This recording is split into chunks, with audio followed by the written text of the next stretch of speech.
ఒక ఊరిలో కిరణ్ అనే యువకుడు ఉండేవాడు. అతను సిటీలో ఒక పెద్ద కంపెనీలో ఉద్యోగం చేస్తూ చాలా విలాసవంతంగా బతుకుతుంటాడు. అతనికి పాత వస్తువులన్నా, పల్లెటూరన్నా కొంచెం చులకన భావం. కిరణ్ తన తండ్రి చనిపోయినప్పుడు ఆస్తి పంపకాల కోసం అతను ఊరికి వస్తాడు. తండ్రి సంపాదించిన పొలము, ఇల్లు తనకి కావాలని, కాని తండ్రి ఎంతో ఇష్టంగా వాడిన ఒక పాత తుప్పు పట్టిన సైకిల్ను తన తమ్ముడు రాముకి ఇచ్చేయాలని కిరణ్ అనుకుంటాడు. రాము, నువ్వు ఊర్లోనే ఉంటావు కదా, ఈ పాత సైకిల్ నీకు పనికొస్తుంది. నేను సిటీలో కార్లలో తిరుగుతాను, ఇది నాకు అక్కర్లేదు అని ఎగతాళిగా అంటాడు కిరణ్. రాము ఏమీ మాట్లాడకుండా తండ్రి జ్ఞాపకంగా ఆ సైకిల్ను తీసుకుంటాడు. కిరణ్ ఆ ఇల్లు పొలం అమ్మేసి సిటీకి వెళ్ళిపోవడానికి సిద్ధపడతాడు. వెళ్లే ముందు రాము ఆ సైకిల్ని శుభ్రం చేస్తుండగా సైకిల్ సీటు కింద ఒక పాత లెటర్ మరియు ఒక చిన్న తాళం చెవి దొరుకుతాయి.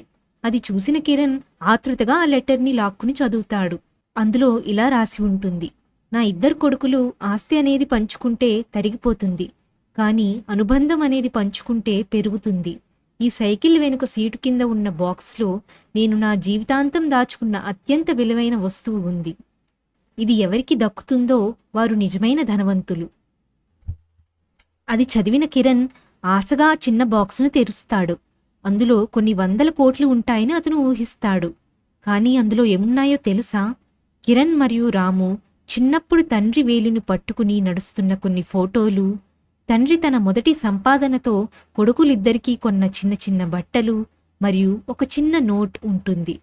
అందులో నలుగురికి సహాయం చేసే గుణం, అన్నదమ్ముల మధ్య ప్రేమ, ఇవే నేను మీకు ఇచ్చే అసలైన ఆస్తి అని. అది చూసిన కిరణ్కు కళ్ళు చెమర్చుతాయి. తను డబ్బు కోసం, ఆస్తి కోసం తమ్ముడిని, తండ్రి జ్ఞాపకాలను ఎంత చులకనగా చూశాడో అర్థమవుతుంది. ఆ పాత సైకిల్ విలువ తుప్పు పట్టిన ఇనుము కాదు, అది తన తండ్రి ప్రేమ అని తెలుసుకుంటాడు. ఆస్తి అమ్మే ఆలోచన మానుకుని తమ్ముడిని ఆలింగనం చేసుకుంటాడు.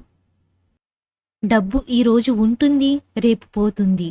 కానీ మనల్ని ప్రేమించే మనుషులు, వారి జ్ఞాపకాలు ఎప్పటికీ మనతోనే ఉంటాయి.